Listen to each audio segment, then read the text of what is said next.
Alright, are we going? Are we good? Are we good? Are we going? Alright, let me make sure that everyone can see. Yes, we are live. Alright, just wanted to make sure. But back to what I was saying before. Ross is telling the team that all that they have done, sure, it may have been good for the people, but they've just left tremendous amount of destruction in their wake. And apparently the world can no longer tolerate superhero people saving them from things that they cannot save themselves from. Because, you know, logic. Let's get rid of the people who are attempting to save us and stop them from doing what they're doing because, well, we can do better, apparently. And you know, it's just sort of odd how the same people that were so happy for them to go and save them is also the same people that are condemning them, saying that, hey, we know you may have saved us, but at the same time, we can't tolerate the destruction. Now, we all know war is always going to come at cost. So, it's rather odd that they would bring this about. But that's just something I'll talk about sometime else. But during this time, they are introduced to what is known as the Sokovia Accords. Which means... Oh, welcome. They are introduced to what is known as the Sokovia Accords, where those who have read the Civil War comics will also see this as this, I want to say superhero legislative, or Superhero Registration Act.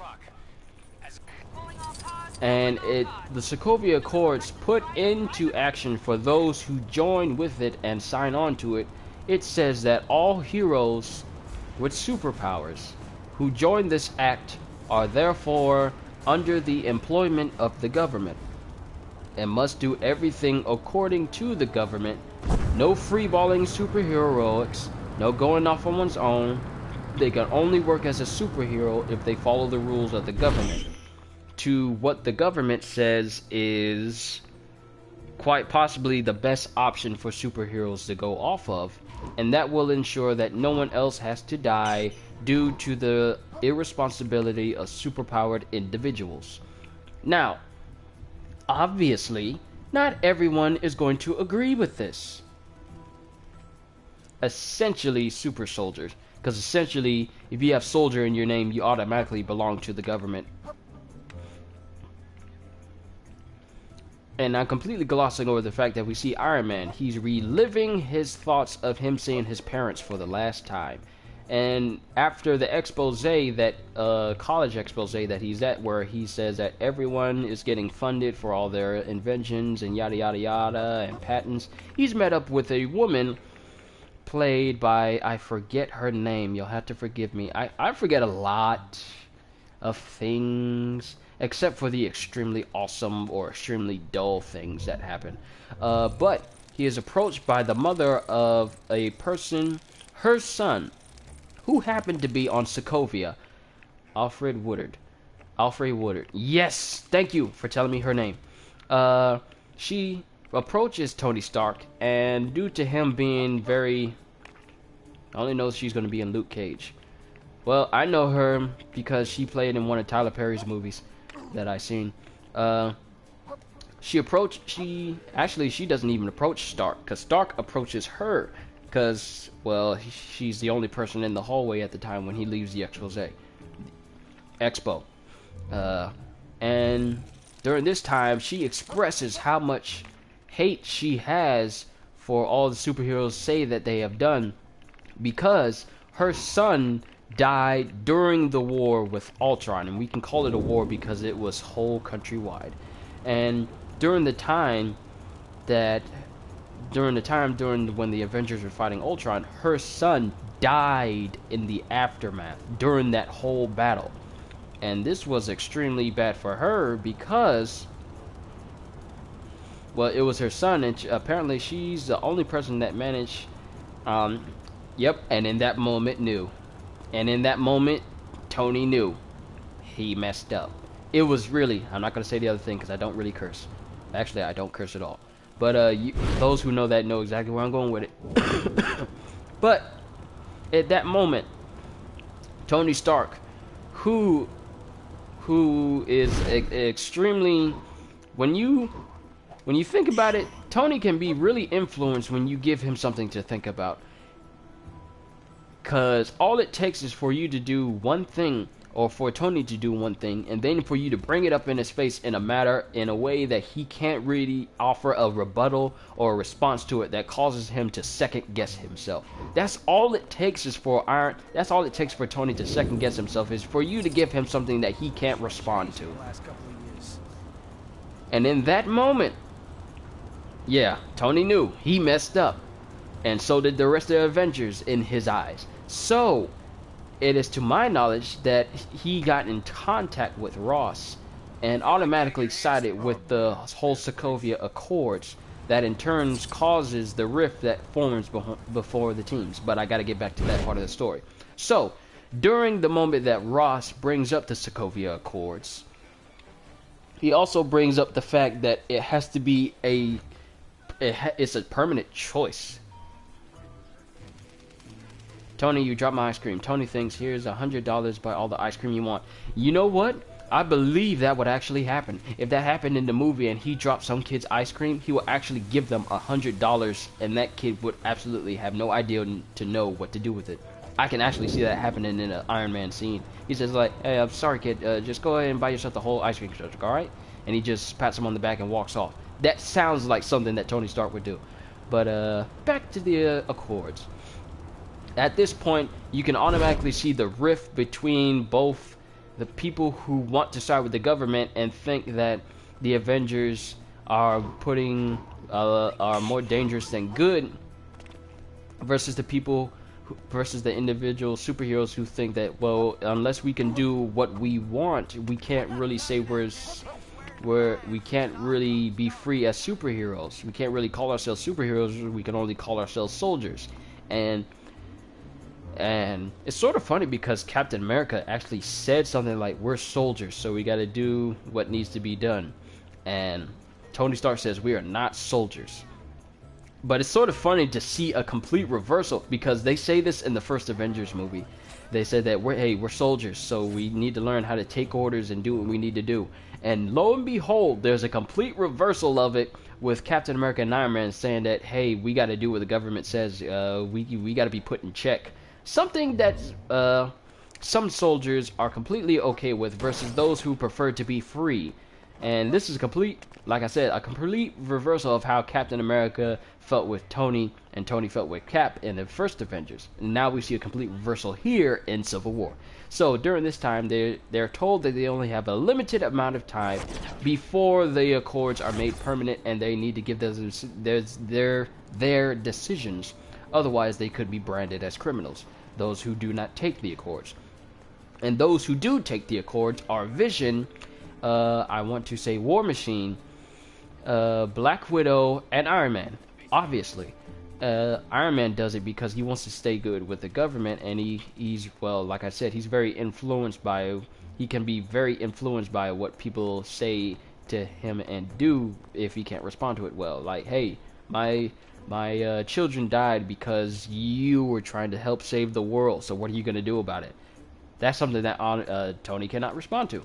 So, after all of that, Cap automatically decides, hey, I'm not going to do this because this takes away my freedom as a superhero, and I can't really call myself a superhero if I'm under the employment of someone. So, he automatically rebels against it. So, Black Widow tries to convince Cap that, hey, this is a good thing, we can still do what we need to do, but we still need to follow these guidelines, and there can be a lot less death if we do these things by the book. And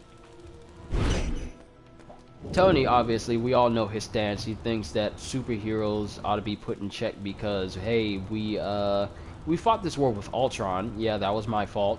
And we end up having a kid have a building fall on him. These are his words. And he tries to bring it up to the team that said that, hey, you know this kid? No, you don't know this kid because we dropped the building on him during our fight with Ultron while we were trying to be the good guys. And then he was trying to tell them that if we don't accept limitations, we're no better than the bad guys. Well, at the same time, if you limit yourself, you could potentially endanger more people than you could than if you were to limit yourself. If you were to put your all into it, then you could potentially limit how much destruction you cause. But if you limit yourself, you could at the same time cause more destruction because you choose not to risk putting people in danger or yourself in danger. So that's my thought on it. That's my thought. But afterwards, we are later treated with a scene where I want to say it's later during which after that we're treated with a rather sad scene of finding out that Peggy Carter, Agent Carter, has passed away in her sleep. And this was a rather sad scene for me because I want to say that Peggy was Cap's first love, and to see that how he's still living and she's no longer living, that's actually sad because he was essentially supposed to die, and now he's outliving the one person that he loved so far. And he goes and attends her funeral, and this is very eye-opening. And what makes it more eye-opening to him is Sharon Carter, who people who have seen Winter Soldier know as Agent I want to say Agent 16 or Agent 13. She is his next door neighbor who was planted by Fury to keep an eye on Captain. And Captain America finds out that she was planted by Fury later on in the film, but that still doesn't take away from the relationship that they start to bud into. So she gives a speech about saying that if you're presented with a decision that you're not okay with, then you can say no and stay steadfast in what you believe in, and never let what anyone says get to you, yada yada yada. I'm paraphrasing, but that just improves Captain's resolve to not join the legislation. So he tells Black Widow that, hey, I'm not joining. She tells him, hey, it's a bad idea if you don't join. This is gonna end badly, otherwise you'll be branded as a criminal. So when the people who are a part of the Sokovia Accords and who want to join it go there, we are then treated to our first appearance of T'Chaka and T'Challa, the King and Prince of Wakanda. And you may know him, and you may know these individuals as the King of Wakanda, T'Chaka, and T'Challa, also known as the Black Panther, which have very good actors who play as them, especially Chadwick Boseman, who plays as T'Challa. He does a very convincing African-like accent to be from Wakanda. He does a very good accent, and to see him there is awesome. And I'm definitely gonna get his Black Panther figure as soon as I see it in stores. I gotta have it. I seen it on Shardamus Prime. I gotta get that. I gotta get that figure. The figure is sick. It is absolutely amazing. But that's something else completely. And during this time, they're about to have their accords, and at that point, T'Challa can see outside because he doesn't want to sit down. He wants to be the odd man out, and he's over by the window looking outside, and he can clearly see that there's something wrong outside because the policemen have seen that there's something wrong with the van that's outside. They see it's a bomb, and T'Challa is the only person there with enough intuitiveness to see that something is wrong, and he jumps at the last second to try and shield his father. Selflessness at its finest. He doesn't think to save himself, he thinks to save his father. Oh boy, I'm so glad I'm a son, because that's just father-sonly love right there. He says, I'm going to save my dad no matter what, no matter even if I can't continue the family line, I'm going to save him. I can't say that's his thought process, but I think that's a nice touch for those that really, really pay attention. He selflessly tries to throw himself over to save his dad. who unfortunately passes away during the bombing. And the bombing literally kills almost everyone except for Black Widow and a couple of people, but it does kill T'Chaka. And that essentially makes T'Challa the new king of Wakanda. So, after this, the news puts out that, hey, we seen this dude, and it is apparently Bucky Barnes, from, also known as the Winter Soldier. And this, T'Challa finds out about this, and even though Black Widow tries to console him and tell him that I am sorry, and then Black Panther says death is not the end, which sort of alludes to his powers into the comics, because he is known as the King of the Dead in the comics. He has gained his powers as King of the Dead gains him all the knowledge of all previous Black Panthers, plus the ability to, I guess, summon different souls from the afterlife or the underworld, but he's essentially the King of the Dead in the comics. And so that sort of alludes to it in the movie. And when the Black Widow tries to tell him, hey, don't worry, he'll be brought to justice, he just casually tells her, don't worry, Agent Romanoff, I'll handle him myself. I'll kill him myself. And she doesn't know what to say to that, because, well, who tells Black Widow, don't worry, I'll kill her myself? I mean, who tells her that? At all. So, we then see Captain America, I guess, telling, yeah, let me, because I learned this from the wiki, because this is, even though I don't get to read all the comics, I do get a chance to read the wiki that sort of brings me up to speed on all Marvel characters at the moment. So, let me get down to, actually, that might be his former powers now. No, that's his current powers. Okay. So, granted new powers. His powers are granted new powers and enhancement by the Bast goddess. He is no longer the Black Panther for Wakanda, but has become the King of the Dead. All his peak human powers have been enhanced to superhuman levels, but to what extent is unknown. It is unknown what, if any, of these powers T'Challa still has after being stripped of his title of King of the Dead by his father, T'Chaka.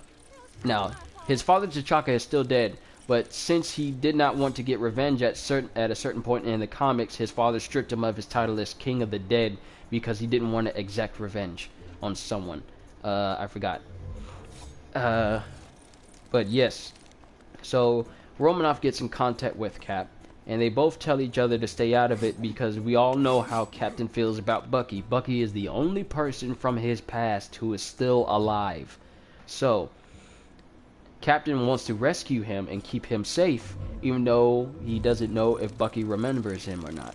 And then Romanoff tells him, well, stay out of this because it could get potentially dangerous, or I don't want to have to arrest you. Well, he says, are you going to arrest me? And apparently she says something in a way that said, I don't want to be the one who has to, or something like that. And they meet with Agent Carter V2, Agent Mini Carter, in the diner where they get files on where Bucky is.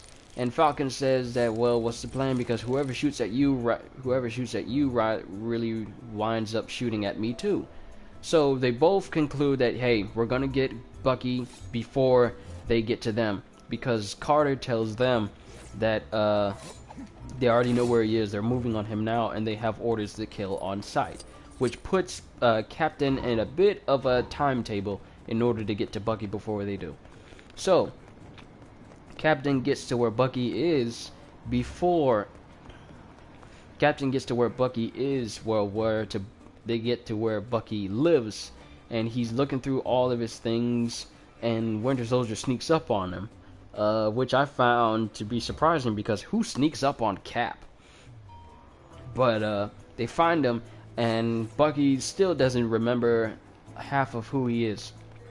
But at that time, the strike team that is there to kill the Winter Soldier, they catch up to them, and they begin to break out, and Cap gives him a choice of, ooh, I love this. Look at this. This is the superhuman ability of T'Challa, superhuman speed. Didn't even touch the last one. The force of his blow is what did it all.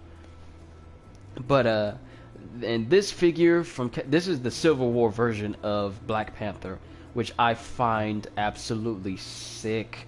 I wouldn't have minded if they put a little bit more details and lines and different things to look at on his arms, but that's just something completely different. So after the strike team tries to break in and take down Bucky, they in turn, Captain America gives them a choice to follow him, but Bucky doesn't want to do that, so he takes on the people himself, and Cap does everything he can to try and keep them from getting to him, including keeping Bucky from killing one of the other officers there. Yeah, it's just like Quicksilver. I like it. So they in turn get a chase through the. I think at one point he uses Captain America as bait to throw him at somebody else, or use his shield to hurt somebody else. But he jumps over to the next building, and as he starts to run away, he gets blindsided by the one, the only Black Panther, who in the movie looks absolutely amazing. And he doesn't say anything at first, but he's able to match and outclass Winter Soldier blow for blow. And this is during the fact that he's going after him for revenge because he believes that he killed his father. And it just leads to an awesome display of the Black Panther's powers, and then it's a chase, and then all three of them are chasing each other across rooftops, and then they jump off into an underground freeway where they literally outrun all the cars driving on the road. And they are on a highway. Highways are more likely used for high-speed cars to just get to point A to point B quickly. Captain America, Bucky, and Black Panther are both running on an underground freeway at top speed, outrunning all the cars that are driving out past them. They're moving so fast that they are able to climb on top of the cars in front of them and jump off and still be able to run fast. Then there's a moment which I saw which was completely sick. Bucky sees a guy on a motorcycle. He catches the motorcycle with his robot arm. He launches the guy off, throws the bike in the air, jumps up while the bike is still in the air, lands on the bike, and peels out and lands and just goes. He stops the guy on the bike. He throws it up in the air. He jumps on the bike while the bike is still in the air, and then he just peels out and drives on the same direction he was running in, all in one smooth motion. It was awesome. It was completely sick. There were people giving applause in the theater that I seen. You just heard just a whole bunch of, oh, it was awesome. Oh, by the way, hi Evan, good to see you here. But it was completely sick how he did that. And granted, Black Panther is still chasing after him on foot, while Bucky is riding on the motorcycle. Of course, Captain gets hold of a SUV. He drives in it. Black Panther hitches a ride on top so he can catch up to him. And at the ultimate end of this chase, Black Panther jumps off the SUV over to where Bucky is, slashes his tires, and becomes ready to take him out. Where they're all start. Yes, I'm talking about Civil War. Yeah, so I apologize, but there will be spoilers. There will be spoilers. I need to put that in my description. So that way people can see it beforehand. Hold on, give me a second. Spoilercast.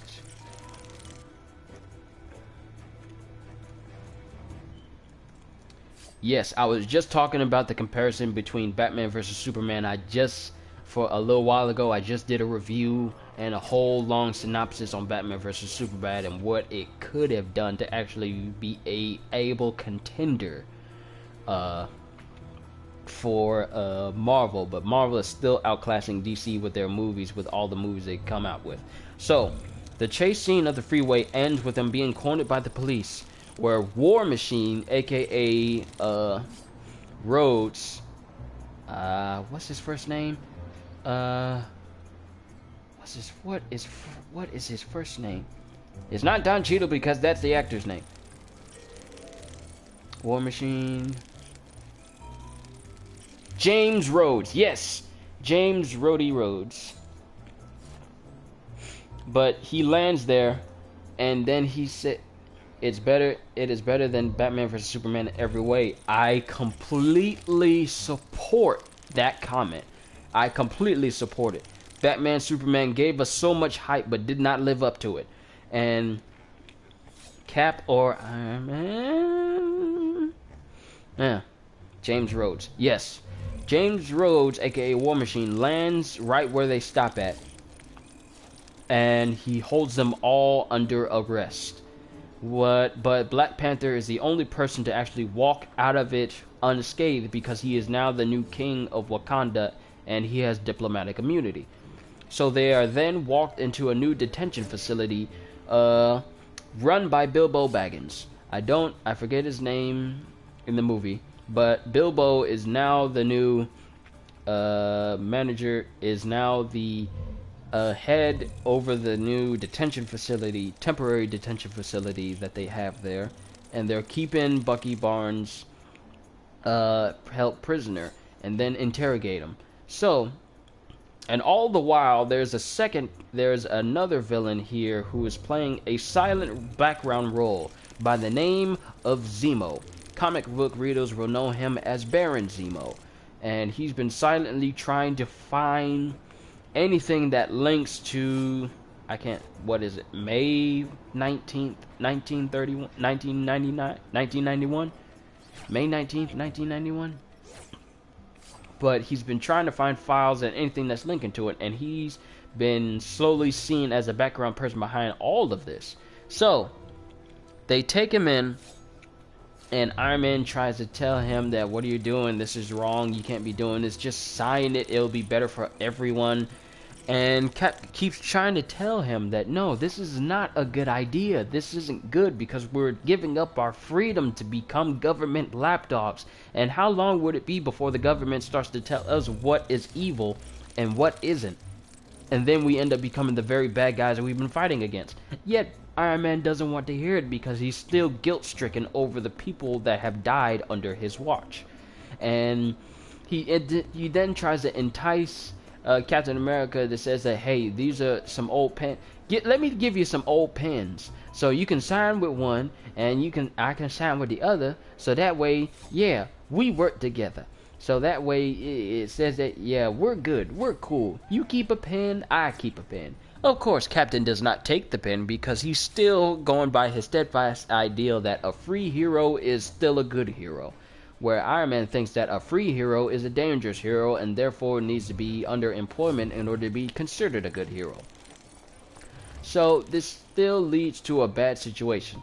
And then we get back to Zemo, who has somehow managed to infiltrate the entire facility and is now the interrogator that is supposed to be interviewing Barnes. And he starts reading words which just so happen to be the same trigger words that causes him to be a compliant soldier. And during this time, he causes a blackout. I still don't know how. He causes a blackout that starts to affect the entire system, so it will start to shut down cage cube that he's in. Hold on. Family call again.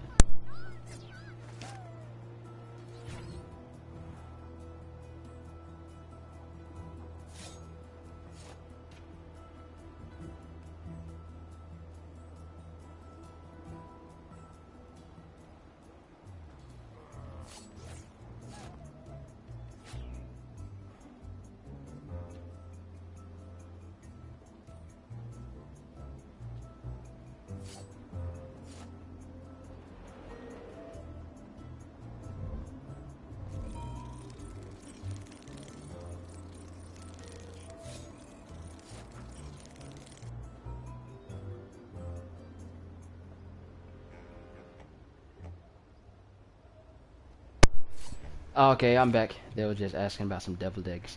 Yes, I will be Bucky. Actually, it's fair that I play as the characters that I'm talking about. So, Zemo! So, Baron Zemo releases Bucky, and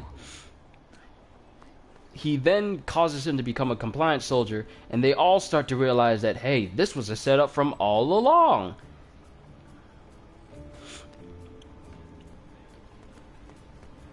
And yeah, you're right. There are moments where you start to root for Iron Man because some of the things that Iron Man talks about actually makes sense, and it actually works. So it's sort of 50-50 which side you want to be on. And Baron Zemo says the words. I can't remember each word because they are said either in Russian, I believe, or German. I forgot. And he says the words, and then Bucky becomes. Where are you at?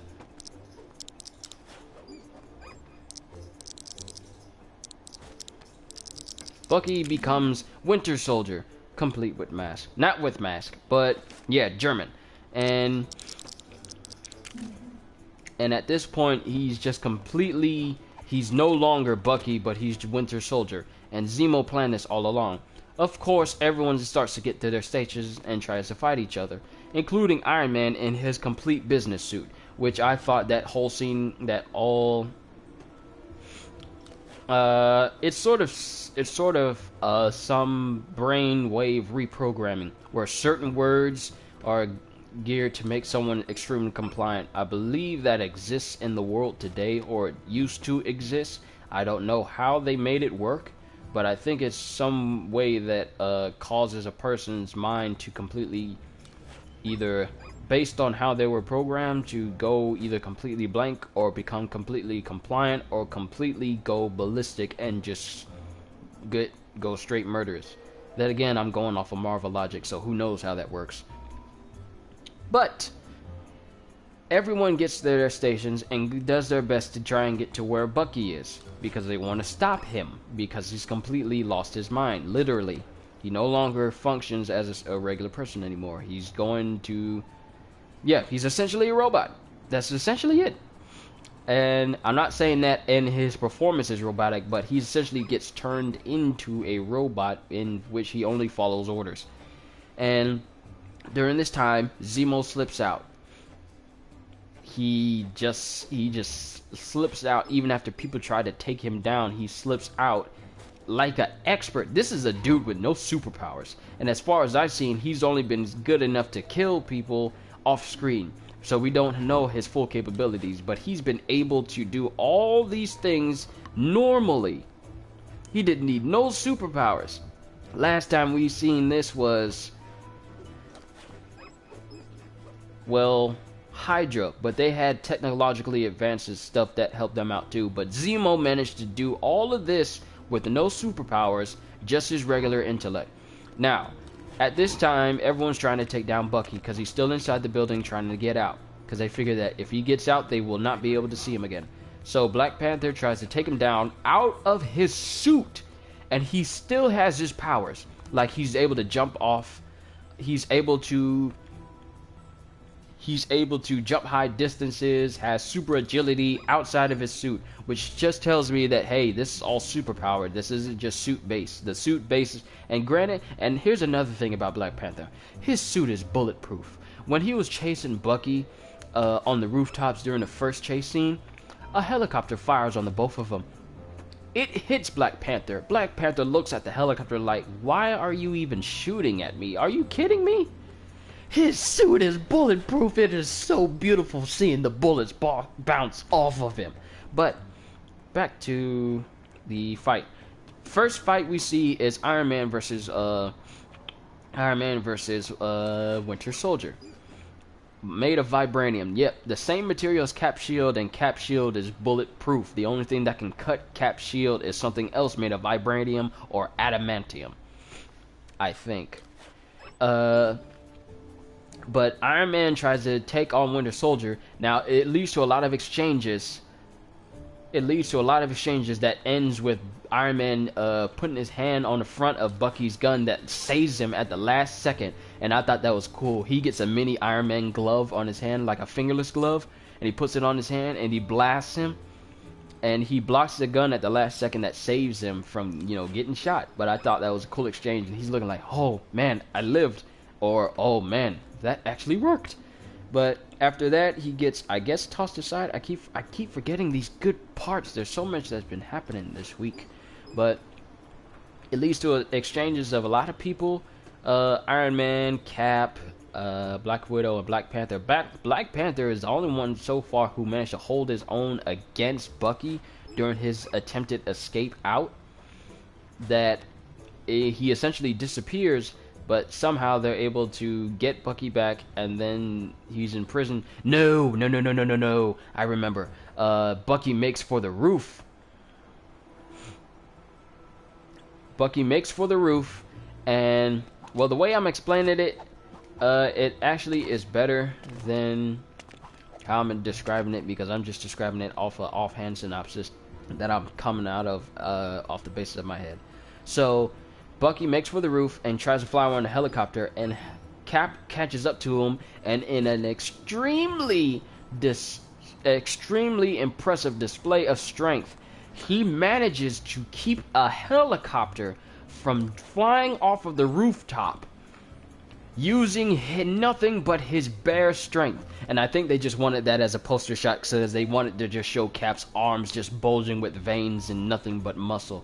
But that was the most impressive, borderline superhuman strength thing I've ever seen, where he is literally holding back a helicopter with his bare hands.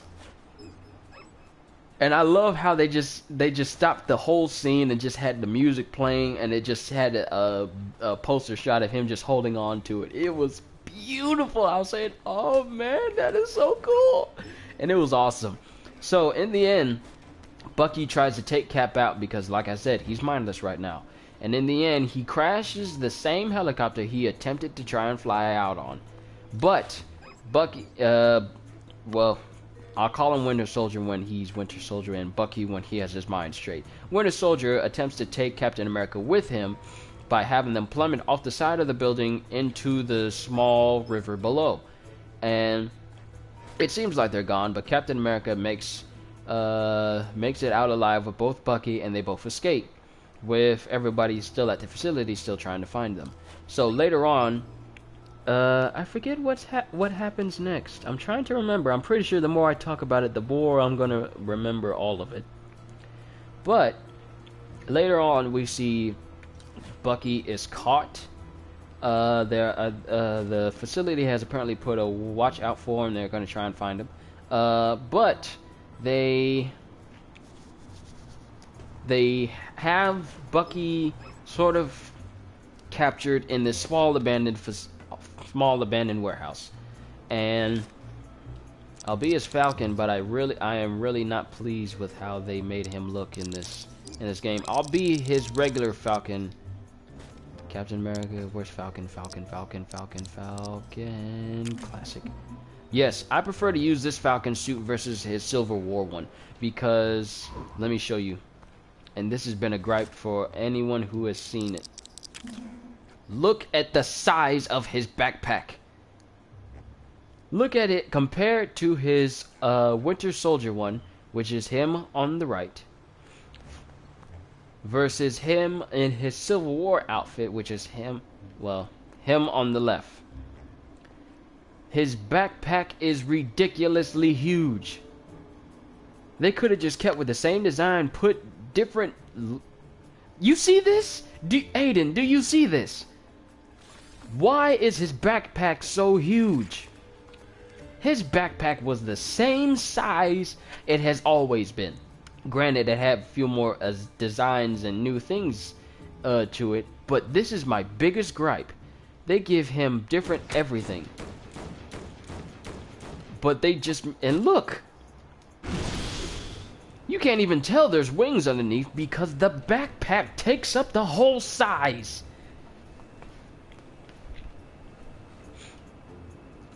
It's just It's just, I mean, I love the figure itself, but the backpack just completely, they base it off minifigs. Yeah, but at the same time, they could have changed it to make it look not so ridiculous.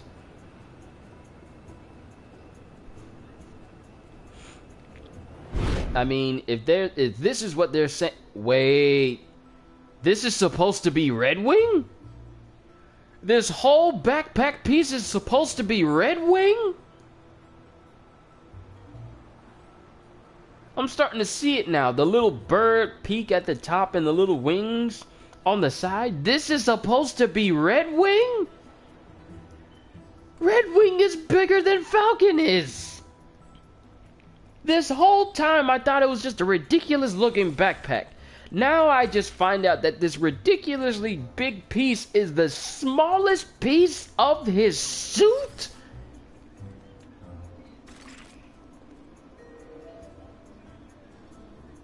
You have got to be kidding!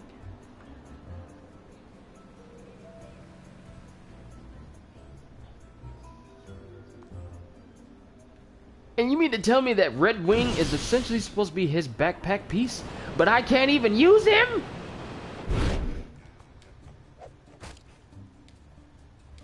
His specials do nothing except glitch out his hands and cause his guns to come out. You mean to tell me that Red Wing that is on his back is an unusable piece?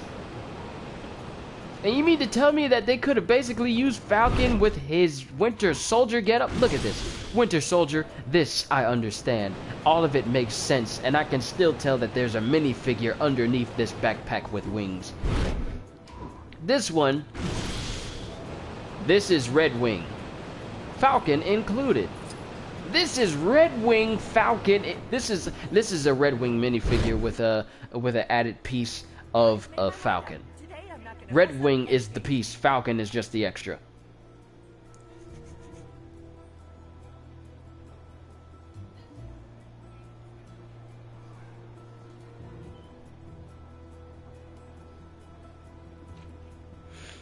Oh boy, oh, this entire time I thought it was just an overly large backpack. But after looking at the movie and reading your comment, it now clicks. This is, look, Red Wing is supposed to be maybe about as small as the tip of the top of this. If you notice the little triangle-ish part, that's how big Red Wing is supposed to be. And you mean to tell me that Red Wing has been blown up to be bigger than the figure it's supposed to be on the back on? Okay, let me just get on with the movie. So, at this time, they have Bucky held up with a mechanical brace, like a winch or a winch.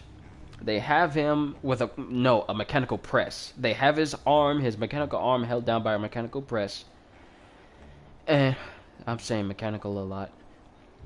And at this point, Bucky has started to discover his memory. Literally started to discover his memory. Don't even do that, Falcon. It doesn't look appealing. This Falcon can do it all he wants to, because I can actually see it. But Bucky starts to remember his past and starts to remember Cap like, yeah, I remember your mom name was, wait, what was his name? What was Captain's mom's name? Please tell me that her name wasn't Martha.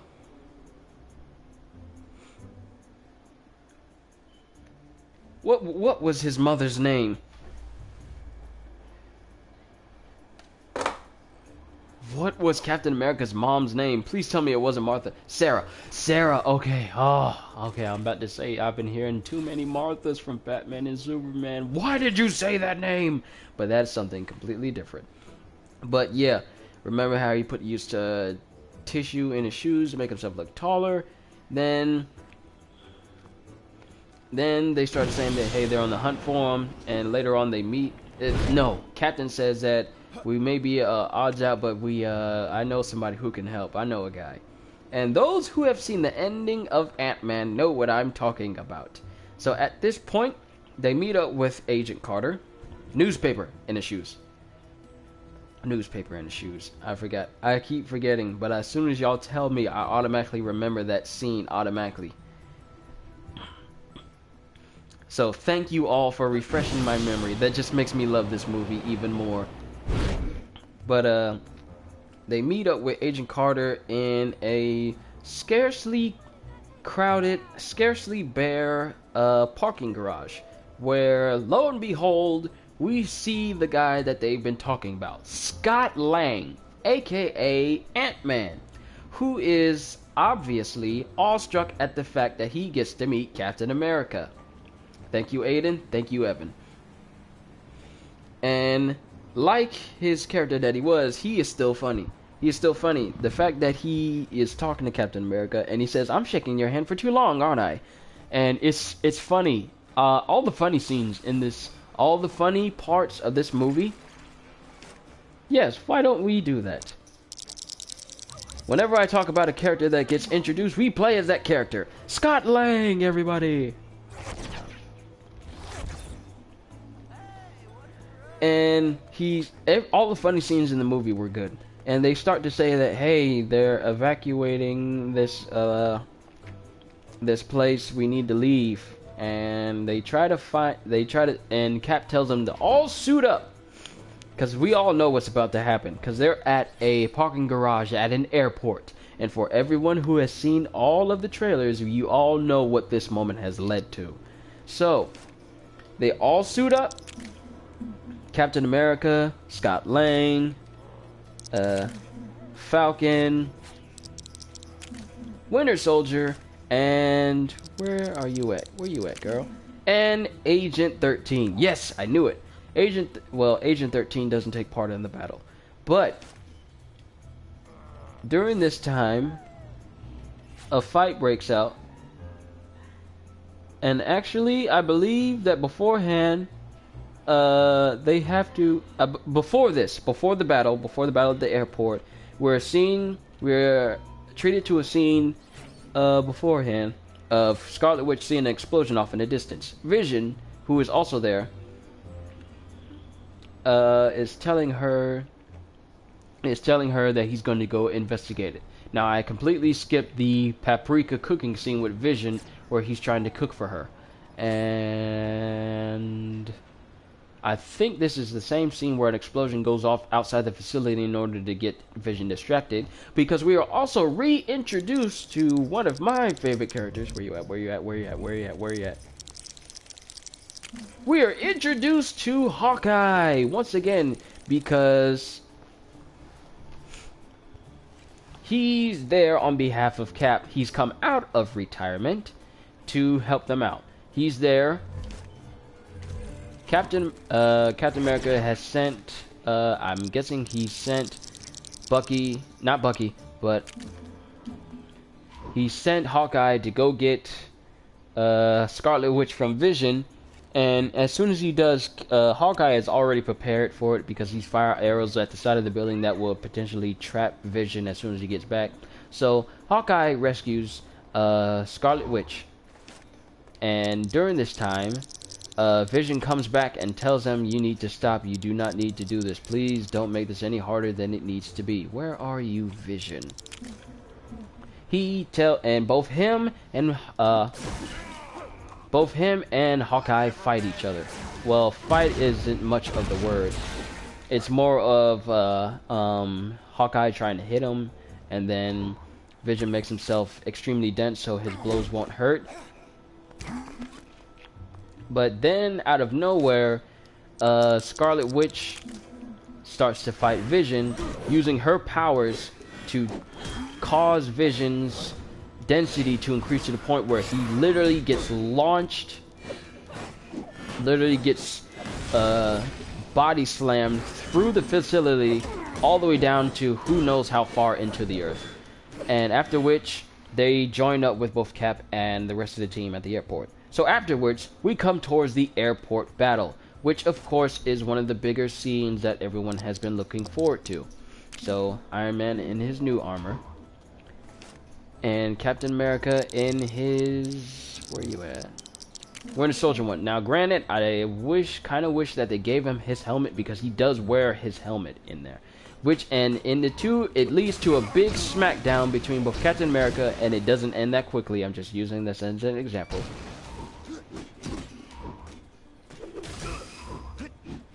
And if there's a big fight between the two, both Captain America and everybody else who joined with Iron Man. Captain is joined by Hawkeye, Scarlet Witch, Bucky, and Falcon, and Ant-Man. And on the opposing side, you have Iron Man, Vision, War Machine.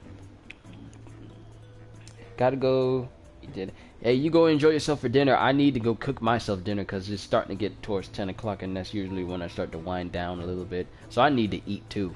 But I will do that after I talk about Civil War. So, again, based off minifigs. So, yeah. I wish I had my sister in here so we can accurately depict some fighting going back and forth, because I can only do so much with with one controller. But see you, Aiden. It's 9:30 where I am, so it's getting kind of close, and I need to eat soon. But I'll go ahead and finish up. So we are treated to one of the biggest battles I have ever seen since the Battle of Manhattan, the big fight between the 3 helicarriers and everybody in Winter Soldier, the Age of Ultron fight, and we're treated to what is quite possibly the biggest action-packed movie smackdown I have ever seen. There is literally more heroes in this one scene fighting all together than any other hero that has come by in any of Marvel's movies. Yeah, so you're 1 hour behind me. So during the fight, they tried to tell each other, just join, don't do this, don't fight, and this isn't going to end well.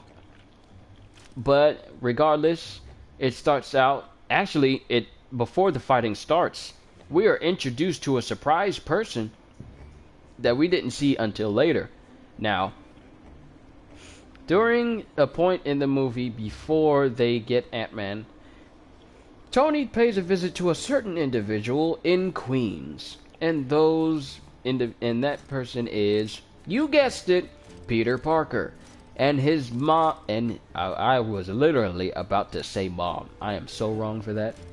And his aunt, Aunt May Parker. And during this time, Tony has already figured out that he is, you guessed it, Spider-Man. And he has already figured out where he lives. And he already has came into his home, started eating his aunt's baking cookies, which apparently Tony does not like because he spits it out later. And he's figured out that he is Spider-Man and decides to give him a bit of an upgrade. That's because she's young. Yes, you are right. That's something I've noticed. The Aunt May's in Spider-Man's movie has become progressively younger. I mean, look at the one in the Ultimate Spider-Man cartoon. She is literally like, what, 30, 40 years old? But the only thing that they try to tell her that, hey, she's older is because she has white hair. But that doesn't really help because a lot of individuals in the Marvel Universe have white hair and they are young. But yes, he does that because she's young. So Tony decides to give him an upgrade after a little bit of witty and extremely funny banter between the two, which I found funny. Like how Pete kept trying to tell him that, no, I'm not Spider-Man, no, that's YouTube, that's just special effects. And then you see his suit fall out of an attic spot in the roof, and it comes out with a noose around the neck, which I find odd. Why would you have your suit in a noose? And it has weird goggles. But afterwards he says that, yeah, I'll give you an upgrade. All the while, this is going off the fact that Pete's aunt thinks that he's won some type of grant or some type of scholarship. She's completely oblivious, and that's how it should stay. So, after that, he joins Iron Man's team, and at the airport, he is the first person to land the first move on anyone. Because as soon as Iron Man calls him out, aka Under Ruse, he comes flying out from behind the team, webs up Cap's shield, lands on an adjacent airport car, and says, yeah, Hey everyone, hey Captain America, nice to see you, a big fan. He starts, you can clearly tell that this is a teenager because he starts talking to everyone. He starts trying to talk to everyone, say, hey Cap, big fan, hey everybody, it's cool to meet you. Tony is trying to keep it serious. Oh yeah, he tried to hit on her. That's definitely the thing, what with him and Pepper being on the rocks right now. He doesn't want to admit, hey, we're on break. No, Pepper said, you broke up. You broke up, Tony. Whenever you say we're on break, and you never hear the lady side, yeah, you pretty much broke up. So, I guess Tony's trying to get that, I'm gonna leave that alone. He's 15. Yes! So, back to the fight. He's trying to, Spider-Man is trying to talk to everybody, and I'm so glad that Spider-Man is back in the hands of Marvel. I am so glad that Spider-Man is back in the hands of Marvel. So, because the way they portray him in the movie is pretty accurate to how he is in the comics. He talks, and he likes to talk. The reason why he said he talks is because he keeps himself from being nervous and keeps himself from being scared, so he likes to crack jokes all the time. So, he's talking, he's trying to talk to everybody. Iron Man is trying to keep this serious facade like, hey, we're about to fight everyone here. You need to be serious. And he said, okay. And it's just going back and forth. It's quick back and forth between Tony and Spider-Man. It's just priceless. I love it. So afterwards, they start doing the classic. Yeah, the other Spider-Man have all been really close adults. Andrew Garfield, he was close enough if you looked at him real quick and didn't pay too much attention to it, but you can tell he was an adult. Tobey Maguire, when he first started out, still an adult. As he got older, he was more of an adult than half the people in the cast. But what is his name? Tom Holland, I believe. Tom Holland. Yeah, he's close to what they have a good relationship. Who has a good relationship? Spider-Man and Iron Man, or the Spider-Men who have been before him? But Tom Holland as a new Spider-Man, as a young Spider-Man who's just starting out, being introduced to all these powers and all these superpower people, good, very good, because we get to actually see him grow. So I'm looking forward to that. Tony and Peter, yes, they have a real good relationship. I love that back and forth. They're both geniuses, because Spider-Man was able to come up with the ability to come up with his web shooters, and Tony was actually impressed with that. So from one genius to another, I see how they can get along with each other. But at the same time, it's both an adult and a kid, so they have their moments. Like when Tony tells him, hey, be quiet, we're about to fight, he still wants to talk to everybody and say, hey Cap, I'm a big fan, yada yada. So then they still try to get in their last two bits in, telling them that, hey, you still can walk away from this, you can still join, but they don't want to. So then it leads into a epic standoff where they both start to charge one another. They start out real slow, and then they start to run, and then they start to sprint, and then it just leads into a fight where you see everybody fighting each other. Oh, it's so good. It's a clash that didn't seem like it was like taking on too long. Here's the thing. The movie didn't seem like it was taking too long at any point. To me personally, every moment was worth it. Every moment felt important. It didn't feel like a just thrown in, hammed in part of the movie. This is just me. But I felt like every single moment of the movie was actually awesome. It was amazing. And I loved it. And during the fight, we see every person showcase their skills. And out of nowhere, one thing that got me was Ant-Man was fighting Black Widow, and he's trying to be nice. I mean, I don't think he's never been in a big superhero fight except for Yellow Jacket, and even then that was small scale battle because they were battling on a kid's toy train set. But he's out here battling real heroes who have been doing this longer than he's been Ant-Man, and he's fighting Black Widow of all people, a person who is extremely hard to get a hold of due to her liking to turn everyone into her personal dancer pole as she swings off of everyone's necks all the times. And he fights her, and she has never seen him do what he can do. So he turns small, and he takes her and he literally puts her in the arm lock while he's ant size. I haven't seen anybody take on Black Widow and put her in an arm lock in a spot where she cannot move. I have not seen that. Not unless I've missed something from any of the Iron Man or Avengers movies, but he's the first to pin Black Widow down, and he's ant-sized during this.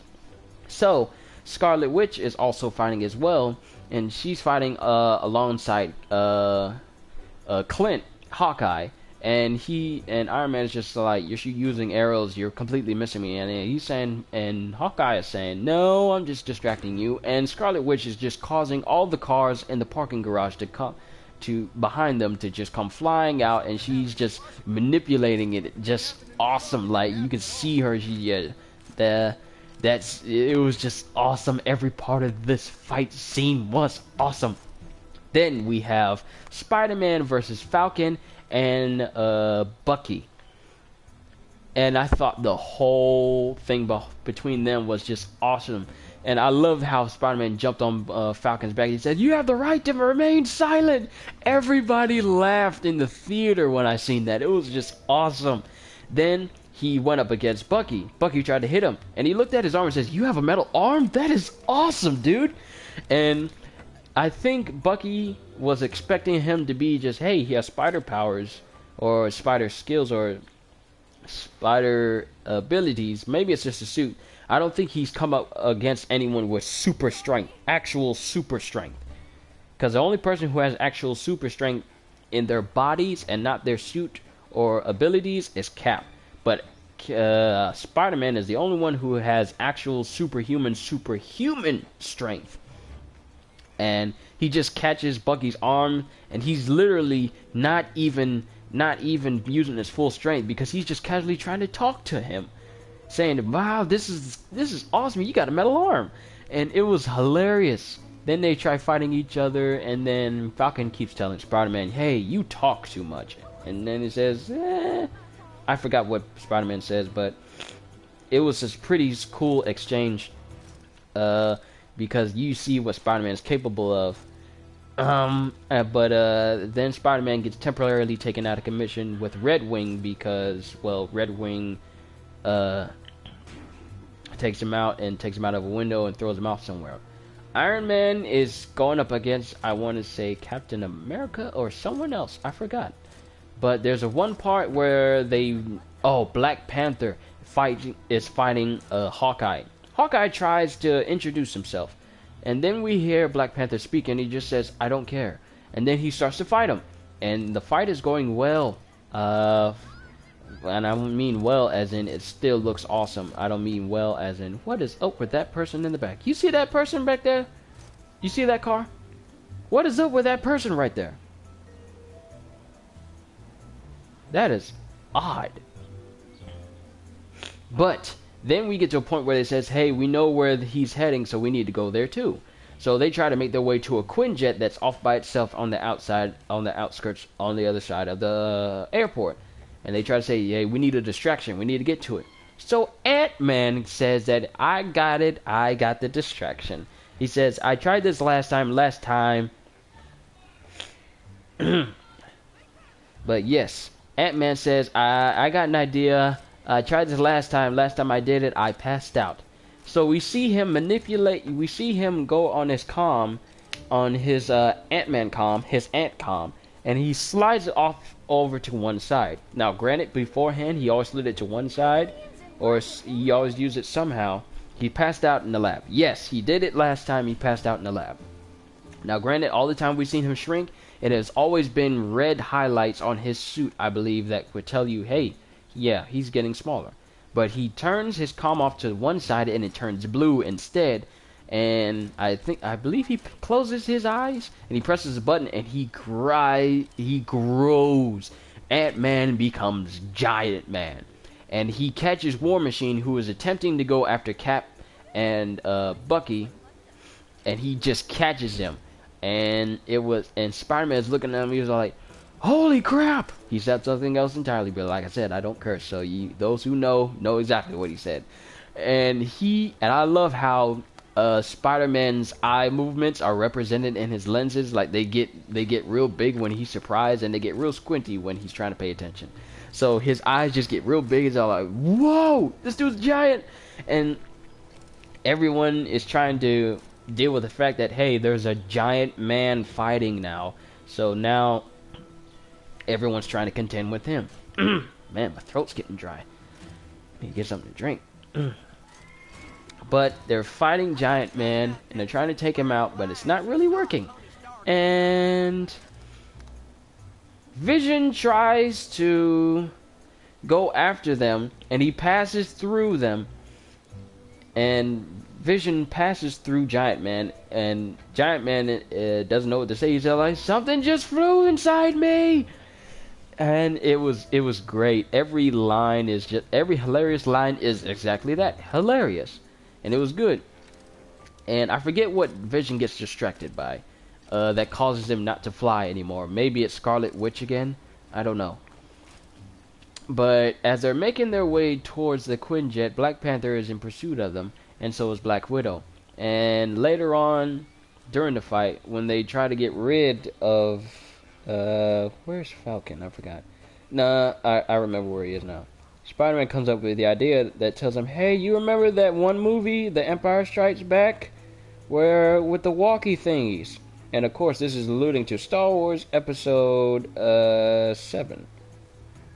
Where the Empire Strikes Back, where the AT-ATs are attacking the Hoth Rebel base.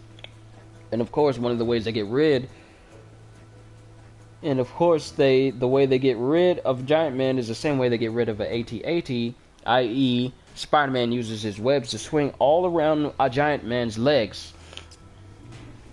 Swings all around Giant Man's legs in order to tie it up, just like they do an AT-AT, because the AT-AT were taken out by snow spears that use tow cables around the legs, knowing exactly that would be their weakness, since that's how they get around. Spider-Man uses that on Giant Man, and it works, with Giant Man crushing a plane in the process, and then Giant Man turns into small, regular Scott Lang Ant-Man. And this guy is 15. And that, of course, ends that part of the battle. And both Captain America and Bucky are attempting to get to the Quinjet, but Vision sees them, and he uses his, I want to say, soul gem or solar gem to cause the roof above the hangar to crash down. But he gets distracted by someone. I forget who. I've been forgetting a lot about this movie, as good as it was. So please forgive me if I keep forgetting. But he gets distracted by something. And this allows both Cap and Bucky enough time to duck under all the falling debris and get to the Quinjet. Now, Black Panther is there as well, and so is Black Widow. Now, what happens is it turns out that Black Widow is a double agent, as she really supports Captain's ideals, and she's there to stop Black Panther from getting to Bucky. So, because Black Panther still wants to kill him because he still believes he did. And yeah, that's another thing I noticed. He's 15 years old and he has a 1996 style computer. Like the old bulky monitors, not the thin monitors that we have now. The old bulky thick monitor. You know, the one that sticks out about 12.5 inches? But yes. Black Widow holds back Black Panther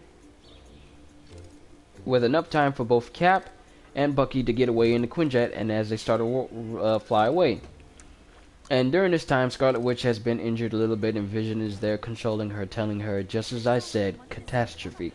Because Vision, beforehand in earlier parts of the film, told him that the amount of superheroes that have appeared has caused more supervillains to come out and challenge them, and that in turn has caused more turmoil throughout the world. And that in turmoil there has always been catastrophe, and always catastrophic cosmic events.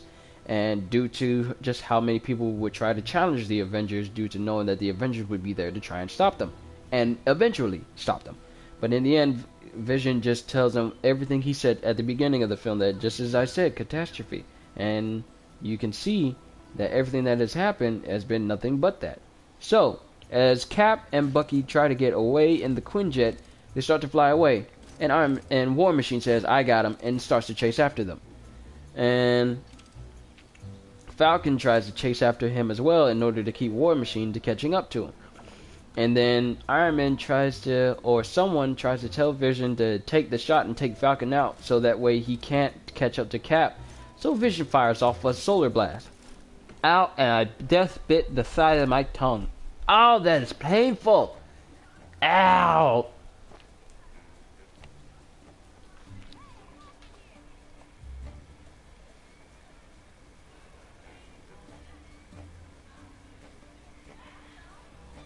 Ow. Aliens in London, England? Ow. Okay. Okay. I'll try and speak a little bit slower because I'm trying to eat and the last thing I need is a cut tongue. Okay. So, Vision tries to fire off a solar blast from his forehead to try and trying to bring down Falcon so War Machine can catch up to Cap and Bucky. But instead, Falcon sees this, and he dodges it at the last second, causing Vision's beam to hit Rhodey directly, I want to say directly in the chest, that it causes his suit to shut down. And during this time, he can't reboot his systems. He's just stuck in a permanent free fall. And both Falcon and Iron Man try to catch up to him before he hits the ground.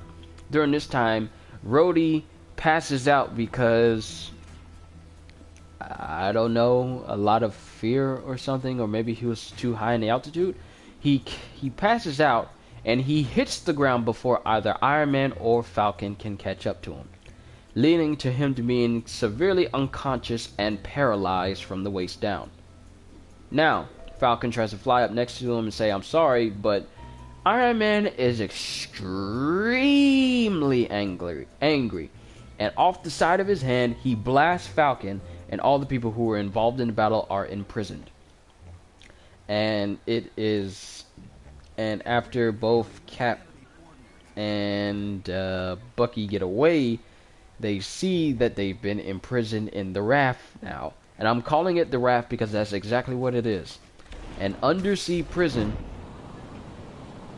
Could have been concussion. Yeah, I think it might have been a concussion. Yeah, you're right, Evan. It could have been a concussion. But afterwards, it's found out that Rhodey is paralyzed. All the heroes that tried to fight Iron Man's team are put into the raft and are kept in prison there with their each respective cells. Specifically, the one who gets the worst treatment is Scarlet Witch. She is put in a strapped straitjacket because out of everyone there, she's the only one with actual powers, so they just bind her up and just keep her off to the side in a corner. And she looks like she's just been tortured, like she's been given the worst amount of care. So Iron Man sees them, and then everyone tells them, "I hope you're happy, this is all your fault, yada yada."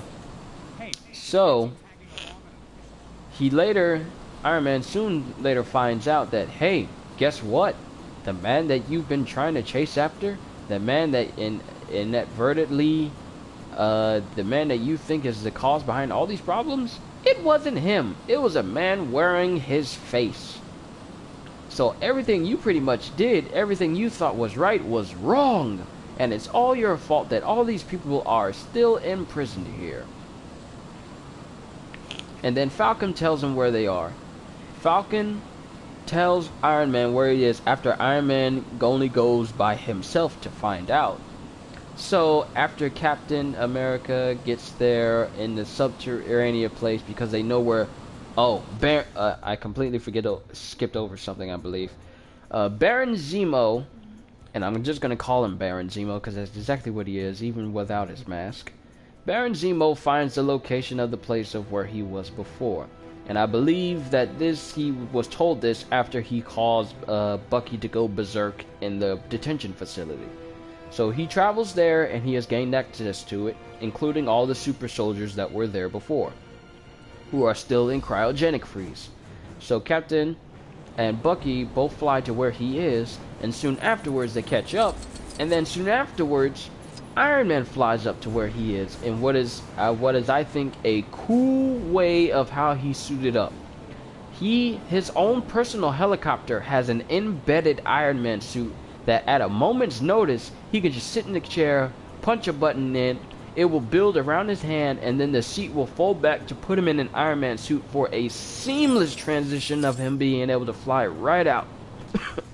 Hold on, I got to cough.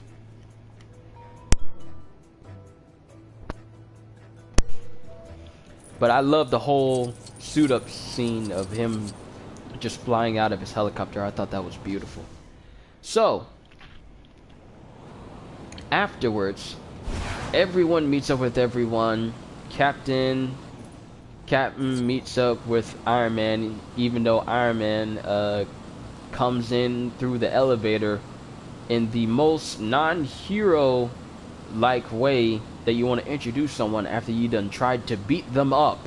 Yeah, let me just force my way through this elevator so I can tell them, hey, I know what's going on. It's all good. We're friends now. Let's just do it that way.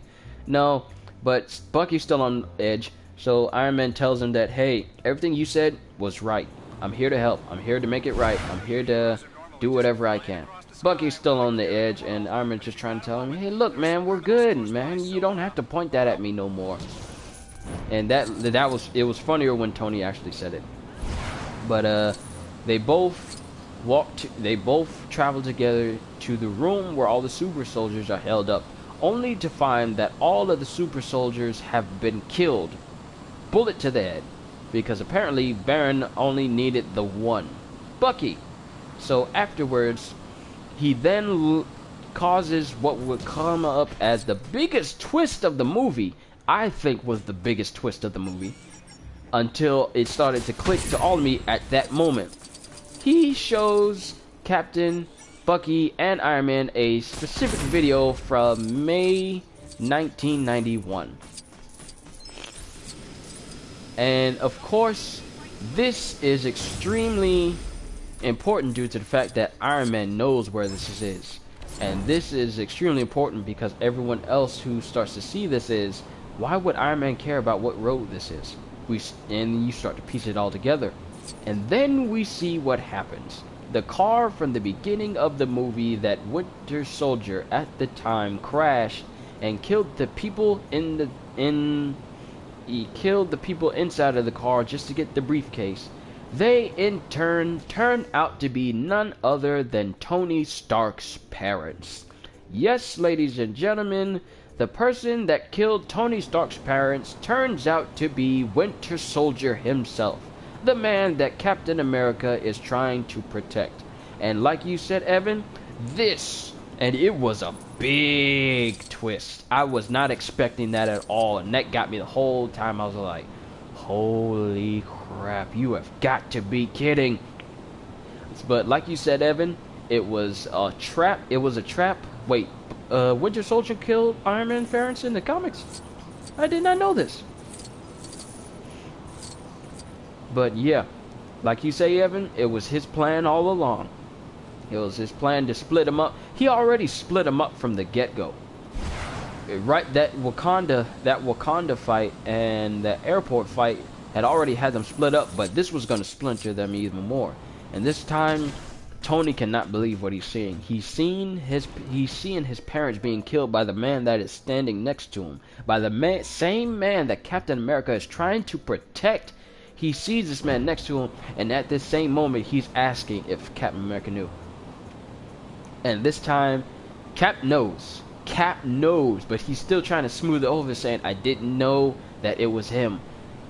And even after the fact, Iron Man still asking him, hey, is this my parents? Did you know that it was him this entire time? Cap says yes. Iron Man just goes ballistic, mind blown. Mind complete. Yeah, Tony doesn't care about anyone anymore. His only thought in his head is to kill Barnes, and that's exactly what he sets out to do. He suits his head up because he has his helmet off at the time. He suits off, punches Cap, and just tries his best to do everything in his power to kill Bucky. Now, at the time, At the time, Zemo just takes it upon himself to just go out and escape, and we'll talk about who catches him. But at this time we have another battle scene which I believe is possibly even better than the airport scene. Tony, both Iron Man, Captain America, and Bucky are trying to well, it's more so Tony versus Cap, and both it's more so Tony versus Steve and Bucky. So Tony's trying to kill Bucky at all costs, and at this point he says it wasn't him, it wasn't him, it wasn't his fault. He was being forced to do it. It was all a trick. And Tony just says, "I don't care. He killed my mom." And those are the types of words of a person that you do not want to mess with. I don't care. He killed my mom.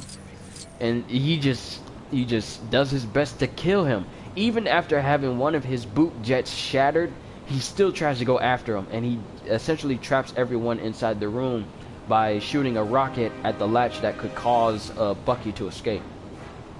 And this leads to a bit of combat between both Bucky and Iron Man because they're both fighting each other. And yeah, Iron Man is in straight for the kill. He's gone completely Mandarin. He's gone completely Mandarin. He says he's lost it. He's completely forgotten he's a hero, and he's just become a vengeful son.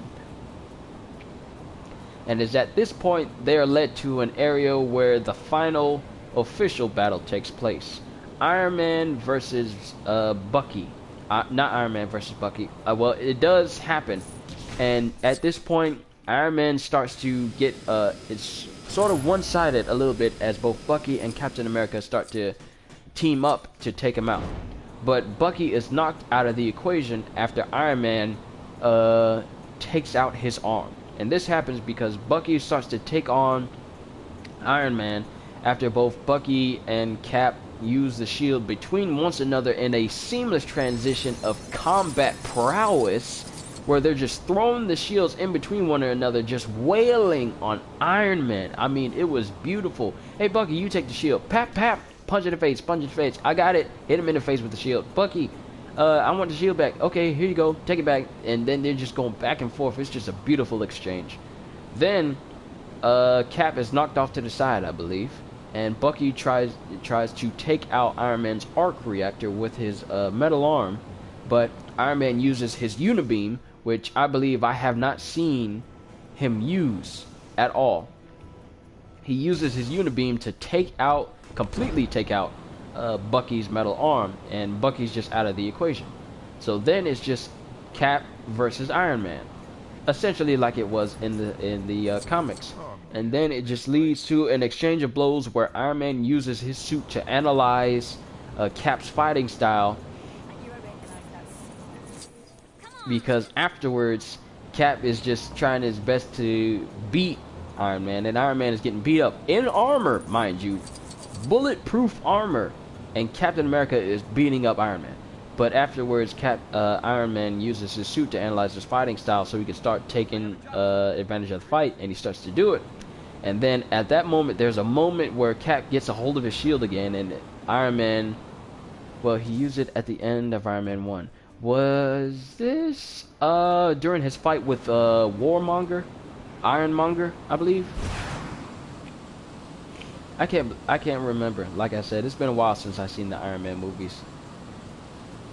But at the end of near the end of the battle, both Captain America launch at each other, just like near the ending of the Civil War comics, where Cap's shield is raised and Iron Man is about to hit him, and they both hit each other in an epic clash of comic book style proportions, where Iron Man is shielding himself from the blast of Iron Man, and I know this because I've seen that exact panel in the Civil War comics, and it was just beautifully done. It was beautiful. I loved it. But in the end,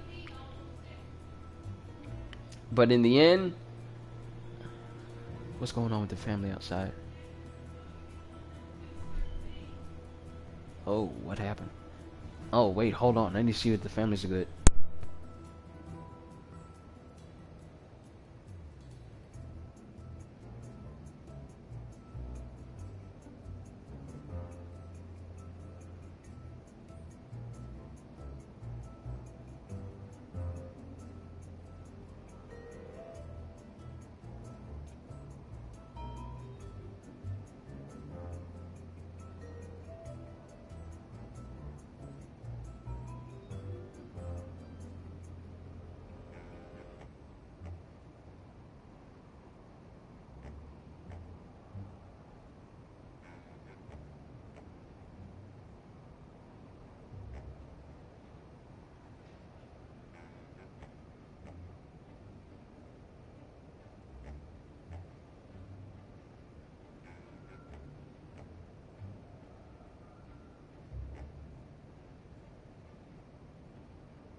Alright, I'm back again. Family's good.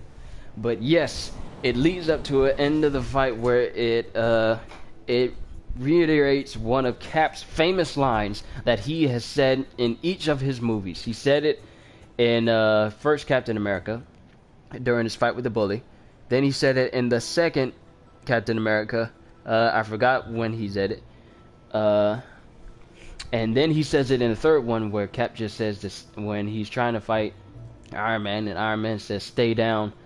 And he said, "I can do this all day." It was just letting you know that Captain has an indomitable will. I mean, you cannot... You really need to have an entire army at your back if you want to take on Cap, because he's not going to stop. If he sets his mind to it, you cannot stop him at all. But after that, Iron Man tries to fight him one final time, but it ends in Tony's favor. I mean, not Tony's favor, but Cap's favor, and Tony is at the mercy of Cap, and Cap starts to realize that, well, it's over. I don't need to fight you anymore. Tries to leave with the shield. Tony says, "That's not yours. My dad made it. That doesn't belong to you." So Cap leaves it and takes Bucky with him. Now, during all of this, Baron Zemo has tried to escape, but he's also been caught by a Black Panther who somehow managed to catch up.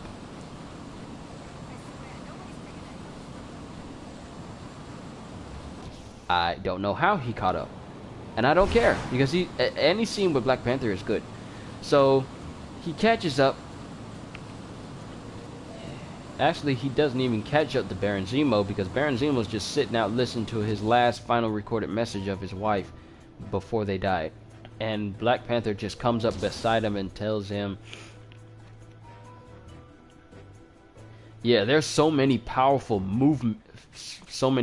moments in this movie, and they were all good. They didn't feel tacked on. They didn't just feel out of place. They actually had a purpose, a meaningful, eventful, awesome purpose, and that's what made this movie so good. But back to Baron Zemo and Black Panther. Black Panther sees Baron Zemo listen to his final recording of his wife, and at that point they both talk to each other. I'm not going to tell you what, because I forgot, like I've said multiple times. But yes, Baron Zemo attempts to take his own life. Black Panther manages to not only stop that, but also tells him that the living are not done with him yet. Which means to tell me that, yeah, this is not the last time that we see the last of Baron Zemo. And afterwards, everybody is back on the mainland. Baron Zemo is taken prisoner. Bilbo tells him that you failed, all the stuff that you done, it just went up in smoke, and how do you feel about it? Baron Zemo simply responds by saying, "Did I fail?" And Bilbo doesn't know how to exactly respond to that. So it just shows that whatever Zemo was trying to accomplish, he did it. He's one of the few villains in the movies who have managed to actually completely succeed and live to tell the tale, and the only thing that he had happen to him is that he's in prison right now. But out of all the villains, like Captain America, the first Captain America, Red Skull tried to beat him, thought he could win, end up getting vaporized by the Tesseract. Captain America 2, I want to say Hydra failed because they attempted to take over S.H.I.E.L.D., but then S.H.I.E.L.D. just decided that, hey, you can't take us over, and you can't have all our secrets if we give our secrets to everybody. So they lose. Then Baron Zemo comes in, and this guy single-handedly causes a rift between all the Avengers, causing them to change sides.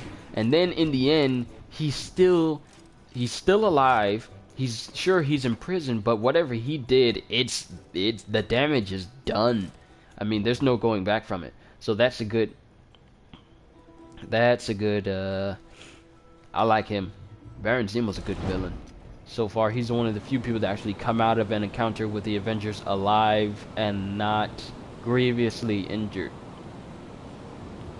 And then Later on during the scenes, there was something else. Huh. Oh, yes.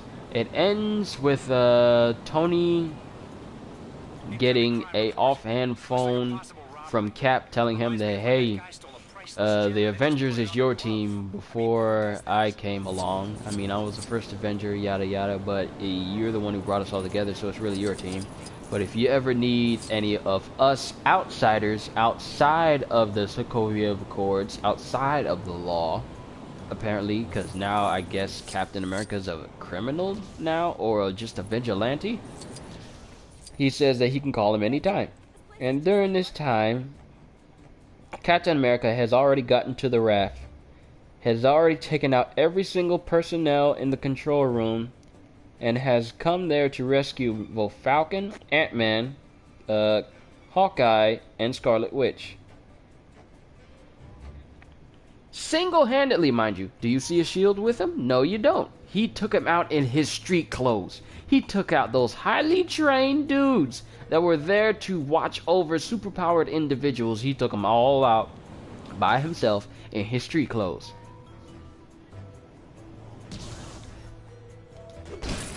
And it's awesome.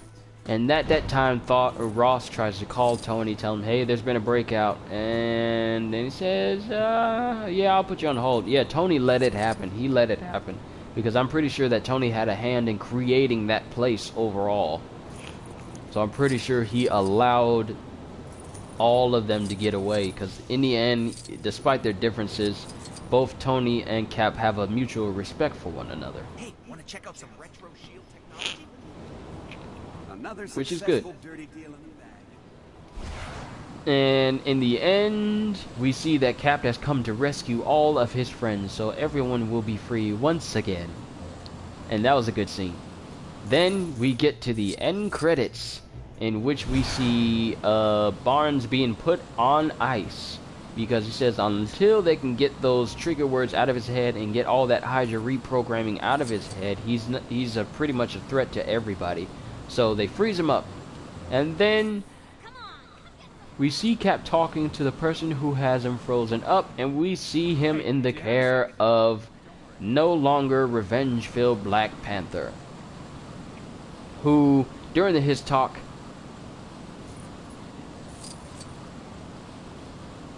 oh yeah, Cap did send a letter with that phone. I forgot telling him how he if he ever needed him, then he could just call him. But after that, and I'm getting off on something completely different. We see Winter Soldier in the care of Black Panther, and we all seen the scene where, I forgot to mention this, during the talk between Baron Zemo and Black Panther, we find out that Black Panther has given up his need for revenge, and he has completely given up his need for revenge because it's only going to lead to more pain. Well, that's how I see it. And then we see that Black Panther is completely okay with Bucky being in his care, and he has promised Captain that he's going to keep him safe. Captain tells him that yes, I stayed until it said that, yeah, the movie's completely over and the lights are back on. I stayed all the way, so I'm going to get to that. So Captain says that they're going to come for him, and they is pretty much everyone else who was out to get him beforehand, because they all don't know the truth. Then we see Black Panther say, let them try. And we then come to see that the place that they are now in is the wonderful country of Wakanda, which is essentially a technologically advanced rainforest-like African environment that is not only futuristic, but also extremely well protected. Due to it being a sovereign nation, and due to them having the only resource of vibranium on the entire planet, it is quite obvious that the city and land of Wakanda is under some very high-tech and extremely dangerous countermeasures towards invaders. So that scene alone just sets up a Black Panther solo film. So yay, more T'Challa. I'm looking forward to it. Then the credits roll. We see the credits with all the respective characters and their symbols made with the shadows of their the actor's name that played them. The Black Panther has been passed on. Yes, this I know. So I believe that T'Chaka was Black Panther at one point in his life before T'Challa became it. And I believe he would have continued to be Black Panther had he not died in that explosion at the embassy earlier on in the film. But yes, we're going to be getting a Black Panther solo film. I know we are. Then, after all the credits have rolled, after showing all the actors, we then see a Spider-Man clip where he's messing around with his new armor and his new web shooters. Aunt May intrudes in and he tries to hide it. And then, after she leaves, we see his official spider symbol, which tells me, yep, Spider-Man's getting a solo film too. And those who know about Spider-Man now know that it's called Spider-Man Homecoming. And from what I understand, there is the classic Spider-Man symbol. Oh, it was so good to see it. Oh, it was so beautiful. I grew up with Spider-Man. Spider-Man was my first Marvel superhero I ever encountered, and to see that, yes, it was so beautiful. Finally, Spider-Man can be done justice. I'm happy. I'm happy. But yes, we then get set up for yet another solo film of Spider-Man Homecoming. The first Spider-Man film by Marvel. Made by Marvel, not Fox. What does it mean by Homecoming? This I do not know. As far as I know, the only thing we got from the film is that the Spider-Man movie is just called Spider-Man Homecoming. Now, I don't know if he's been gone for a long time, or if it's something alluding to something else. This I do not know. I would love to know.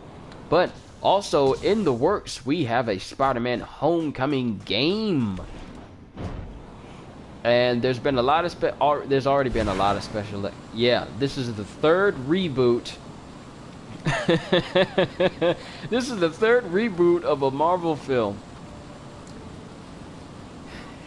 Third reboot, not by Sony. Yes, Spider-Man is actually being done by Marvel, not by Sony, not by Fox, not by anybody else. This is officially be done by Marvel. The people who created Spider-Man are handling Spider-Man. This, of course, pleases many people, because as much as everyone enjoyed the Sam Raimi films and some people enjoyed the Amazing Spider-Man movies, as good as some of them may have been, we've all been awaiting the day when Spider-Man will fall back into the hands of the masters of superhero filmmaking. The only few who actually know how to get some superheroes right. What was that? That was weird. It's almost like he... But yes, the only other superhero movies that are good, that are not made by Marvel, are the X-Men movies. And I mean X-Men First Class and onwards. The first X-Men movie with Hugh Jackman, and the second one with Hugh Jackman and Nightcrawler, those were good. X-Men The Last Stand, no. Bad. Bad. Bad X-Men. You know better. X-Men First Class, good. X-Men Days of Future Past, better. X-Men Apocalypse, I have not seen it, but I intend to, and then we get to weigh our options on seeing which one is better than that. And I may even be doing a live stream of that. I may even do a face cam discussion for that. They're going to make this time they're going to do it right. Yes! Who better to handle Marvel Spider-Man than Marvel themselves? They've done so well with their films so far that I have no doubt that they'll do good with Spider-Man. And since it's going to be Tom Holland who's going to be reprising his role as Spider-Man, yeah, you can expect the chemistry to be good. Now, granted, all that I'm saying, this is just based on conjecture. This is all just basic hypothesis. I can't say for sure how good or bad it's actually going to be. But seeing as how it's back in Marvel's hands, we don't need to worry about people complaining about, well, let the right people do it this time.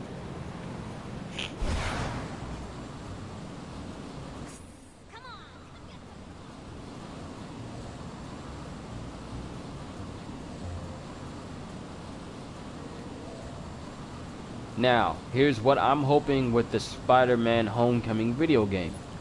I really hope that they actually, and here's one gripe with the recent Spider-Man games that have come out, that I believe that these developers have actually paid attention to, but have also completely ignored it. Spider-Man 2 for the PlayStation 2 and the GameCube. This game came out in 2002, and to this very day has have one of the better representations of how Spider-Man behaves, i.e., there is no such thing as a handheld web swinging. Now, Game Unboxing Reviews has already discussed what he wanted to see in a new Spider-Man game, and I offered a comment on his video concerning it. And another person told me that what I wanted, well, this is personally me, what I wanted in my Spider-Man game was to give us control over our swinging again. Over the course of the years, whenever a Spider-Man game is made, apparently developers have for this whole Marvel Cinematic Universe. Yes, X-Men really was the one that set the place for multiple superhero movies. It really was the movie that did that. But back to this Spider-Man Homecoming. I put a comment on his video concerning Spider-Man Homecoming and what we would like to see. And he had a lot of good things that I would like to see. And a lot of them had to do with them being in Spider-Man 2 beforehand. Because Spider-Man was good. It may not have been good to most people, but it really did capture what Spider-Man was about. Traveling around the city on your webs, and that's one of the better things about Spider-Man that has yet to be captured in any of the games today. Because now developers just feel it's better to cut corners and just give him, oh, your personal friends with Game Unboxing Reviews? Good on ya, man. Nice. That's cool. But one thing I've noticed that developers have done with Spider-Man over the years concerning his games is they feel that it's okay to cut corners when it comes to one of his most prominent things that excel him as a superhero. Spider-Man is known by two things: his ability to behave like a spider, i.e. shoot webs out, crawl on walls, and have the proportionate strength of one.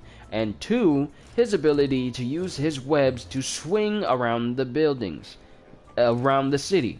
This is one of his biggest things that has made Spider-Man, I mean, you can't have Spider-Man without him swinging around on webs. That is literally impossible. The only way you can do that is in an animated series where it showcases an episode of him losing his powers. That is the only way that can work. You cannot have a Spider-Man game where the web swinging is not featured or not featured properly. Now, I say this because ever since Spider-Man 2, developers have got in their minds that apparently it is too much to put some effort into making sure that Spider-Man swinging is accurate. Case in point, Spider-Man 2, when you swung around buildings, you swung around with the momentum that you were swinging with.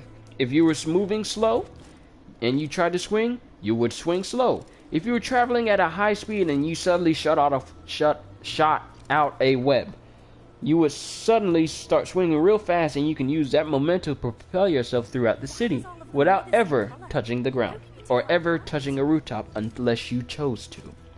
Now, I will understand that, sure, taking the time to do this in a game can be time consuming, and that can be put towards other things like costumes or useless things like concept art, unlockable concept art that maybe people want to look at instead of putting it in a secondary feature. But over the years, the web swinging has become more and more, I'm going to be frank here, stupid. Yes, I agree with you wholeheartedly, Evan. Everything that Game Unboxing Reviews said was everything a Spider-Man game should be. And I added in that the swinging is one of the most prominent points. Don't give us a swinging Spider-Man where he swings at one solid speed. It's just fast speed. It's just as fast gimmicky speed that's automatically going to be the same speed at all times. You have no control over it whatsoever. Amazing Spider-Man 2 it filled my hopes that they were going to go the Spider-Man 2 route. Hey, you have control over your swinging.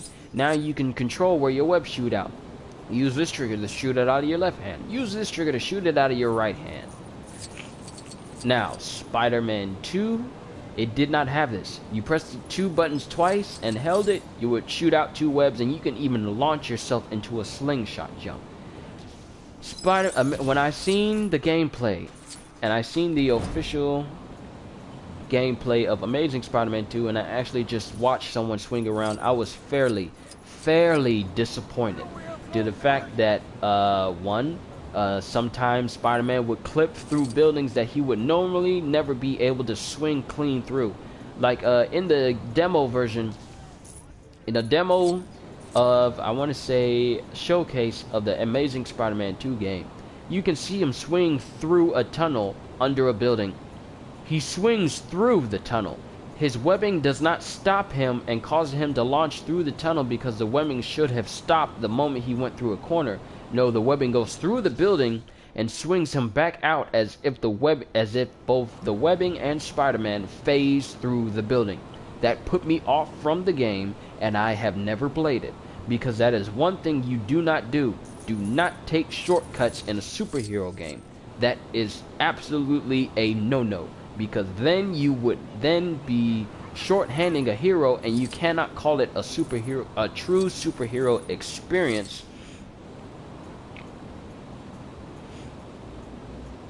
Would be, well, you can't call it a superhero experience if you're not giving the full effect of it. And I understand, Evan, that doing that can be time consuming, but granted, the developers like Activision and THQ, they took the time to do that for Spider-Man 2, and that game has PS2 graphics back when hardware isn't where it is today, and they did it. Now, I can understand it being time consuming with a PS2 or a GameCube, but we have technology today where that should be just as time consuming. Now, I understand there could have been a time window where they couldn't have got it to that point. That I can understand. But at the same time, I think the best type of Spider-Man game should be one that is not based on movies, because when you limit it by the movies, you only limit it by how much we see actual superhero portray themselves in the movies. Therefore, if you don't see them do certain in the movies, they don't do it at all. That's one thing that got me upset about the Incredible Hulk game. Oh boy, that game. But yeah, that's my thing about Spider-Man. That's something completely different. The swinging, that's my biggest pet peeve about Spider-Man games, is they never get the swinging right. They never do. They just let it rely on self-automated gimmicks, and that alone is just bad for Spider-Man, because you can't get the full effect if you can't swing around like you want.